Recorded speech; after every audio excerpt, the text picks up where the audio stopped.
that we're getting the Maister Mibro. Actually, I'll be honest. I feel like that is pretty natural to his roster of like Game & Watch, Sora. It makes sense. Okay, we are getting a standard matchup. Thank God. Yeah, no goofing around today. Me Gunner versus Me Sword Fighter is not happening at the LG Invitational. It's in the players' contracts. I just checked, and it is apparently in Meister's contract that he gets hit for 60 off rip. Yes, as one does. The throat clause. But now it's his turn to get 60 because it's Game & Watch juggling. It's not 60 yet. He's still got at least one more hit. He's in violation of contract. Shame. Get him. I guess he really can't go Me Brawler now. I feel like I've been seeing so much of, oh my god, I've been seeing so much of Sparg0's Roy that I almost forgot that we got Pyra Mithra too, even more dominantly. And, oh my god, what a way to end the first stock. What percent was he at? Like barely 70, 80? I think he was at 100 by that point. But it was still. triple digits. Oh, okay. It wasn't that ridiculous. Imagine. It was just like a jump scare of a back air to connect there. You can just say Pyra back air. Pyra back air kills at 0, dude.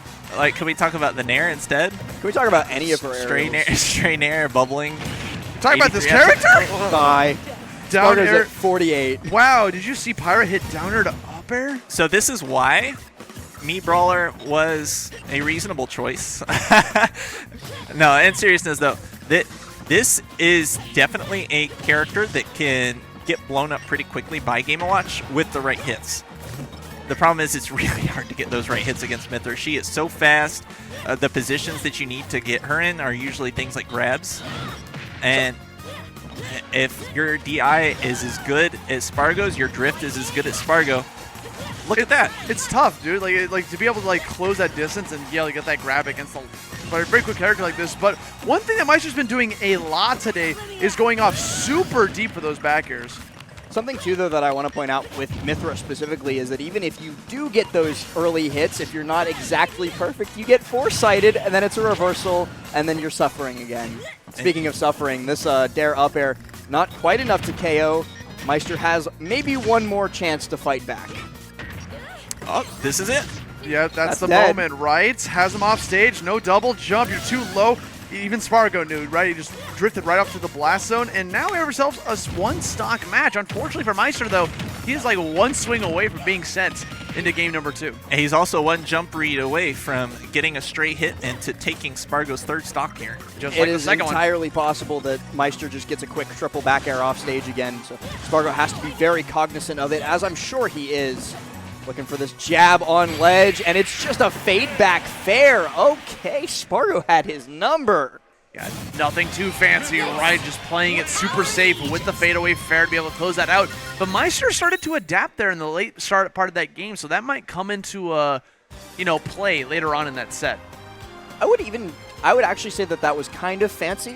Not just like fadeaway fair is basic stuff, but the triple jab into the air, making Meister think that he was looking for him to like neutral get up so that he could get the gentleman jab for the KO, and then him neutral getting up anyway, and I think it was smart by Sparg0. Yeah, the mental game. So usually what you see happen in that situation is as soon as the defending player sees a multi-jab like that coming out, they're going to stop, recognize it, think about the situation, and take their time, because usually players commit to holding the jab. And so Sparg0 timed the jab release into the forward air so that it would come out right after he thought Meister would have enough time to think of it and then make a decision. So the forward air was just there to beat any decision made. Very smart stuff coming out here from Sparg0 to close out that first game. Now we're coming over to Hollow Bastion for the second one. And, having this... Oh, okay, we got Foresight coming out. Not going to be able to get too much off of it. But this is a stage that has that middle platform there. Going to allow for some tricky escapes from Meister if he can try to land down on the ground. He does have access to the dare. Very fast-falling move that allows you to have that active hitbox, but still getting called out a lot by these up airs. And again, like last said in Game 1, most of these openings came up from a Foresight on a landing Nair that was from Game & Watch's landing trap. It just turned into Mithra's landing trap. I'm not quite sure what the entire interaction that was, because that was some spaghetti from both of them. Meister bucketing at ledge against a character with no projectiles, and then... Hey, you never know. I think he was kind of expecting Sparg0 to try and cover his landing with a side B, but Sparg0 hasn't been side B'ing at all, and so it was a really hard call out there. If it had worked, we'd be calling it genius. That's the thing that we see a lot, right? Just being able to come up here with these smart plays and another down tilt to pop him up, right? That's going to be a very classic move from anyone with a sword. And now we see a raw forward smash being able to call you out, but we bet it almost all. Still gets back onto the stage, right? Pyro's got so much verticality on that up B. It's incredible how Sparg0 manages to commit so far into these drifts on these edge guards and not get burned up. Hey, at least we got a shot. At least we got a shot before we died, you know? Got a little bit of damage in, and that's all that matters. It's like the Tweek barrel against ShinyMark's T-Belt too earlier. 5%. Case in point. Nuh-uh. It matters. Safe nair, not with foresight. No, just foresights down and down smashes. That's a stock gone. Feels like Maister didn't even make that big of a mistake. He hit you. He's not supposed to get punished for hitting you. Okay, now we got the nair again, calling out the jumps mid-air. Another foresight going to be in favor. 2 double dash attacks. Oh my God. That would have killed. 24? I don't think it You saw actually would people, have. if it was DIOA for sure. I mean, if I jump towards the blast, we're now at forward smash kill percent. Ladies and gentlemen, My start grandma your had engines. wheels. She'd be a bike. Oh my down smash God. connects there? Sparg0. He's so angry. What did Maister do to you, man? Something happened, bro. I'm not sure, but there's some anger in There's this animosity. swing. Yes. Sparg0 wants this game over. Not 5 minutes now. Like, I don't know what sort of enmity he's holding against him, but that's going to be another forward air dropping down right on top, evening up the stocks one more time. Maister could bring it back, but no. Nice try, Austin. Yeah. I saw what you were trying to set up there. Literally just got called out by the hit. Again, these sets are consistently starting out on the first stock where Maister is just going back and forth on pace and neutral, and then Sparg0's just running away like a freight train at some point in the first stock, taking it into an advantageous position, holding it there for the rest of the stock, and then taking that lead and then pushing it for the second stock, and then Maister's just bringing it back. So Maister is definitely keeping a pace here.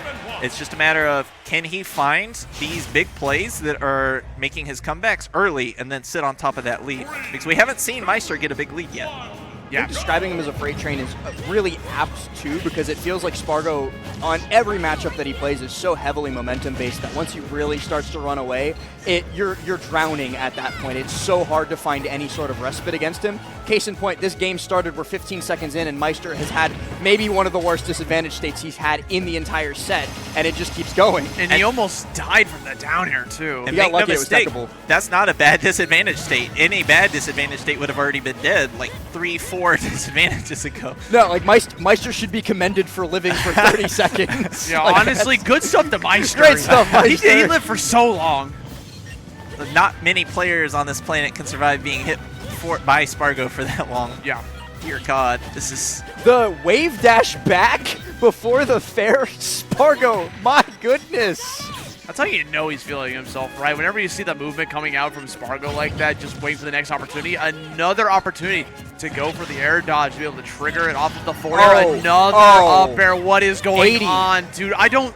This is not possible. Something right? else, too, I just saw somebody in chat mention it. Maister went 3-0 yesterday. He had an amazing day yesterday, beat one of his biggest demons in Dabuz, and then today he goes into 2 Aegis players. One of them played Olimar for the set, but Dude, Shuton and Sparg0 just ruining Maister's weekend. They always say you can be the best player that day, and tomorrow's another one, so something might be different here. Sparg0 might be feeling himself, because Sparg0 had a terrible day. day yesterday. And Exact now, opposite. And he's playing on fire right now. Doesn't even give him an opportunity to even mount a comeback, a 3-stock to finish it off. Sparg0 going to move on in that top 8 spot there, loser's side.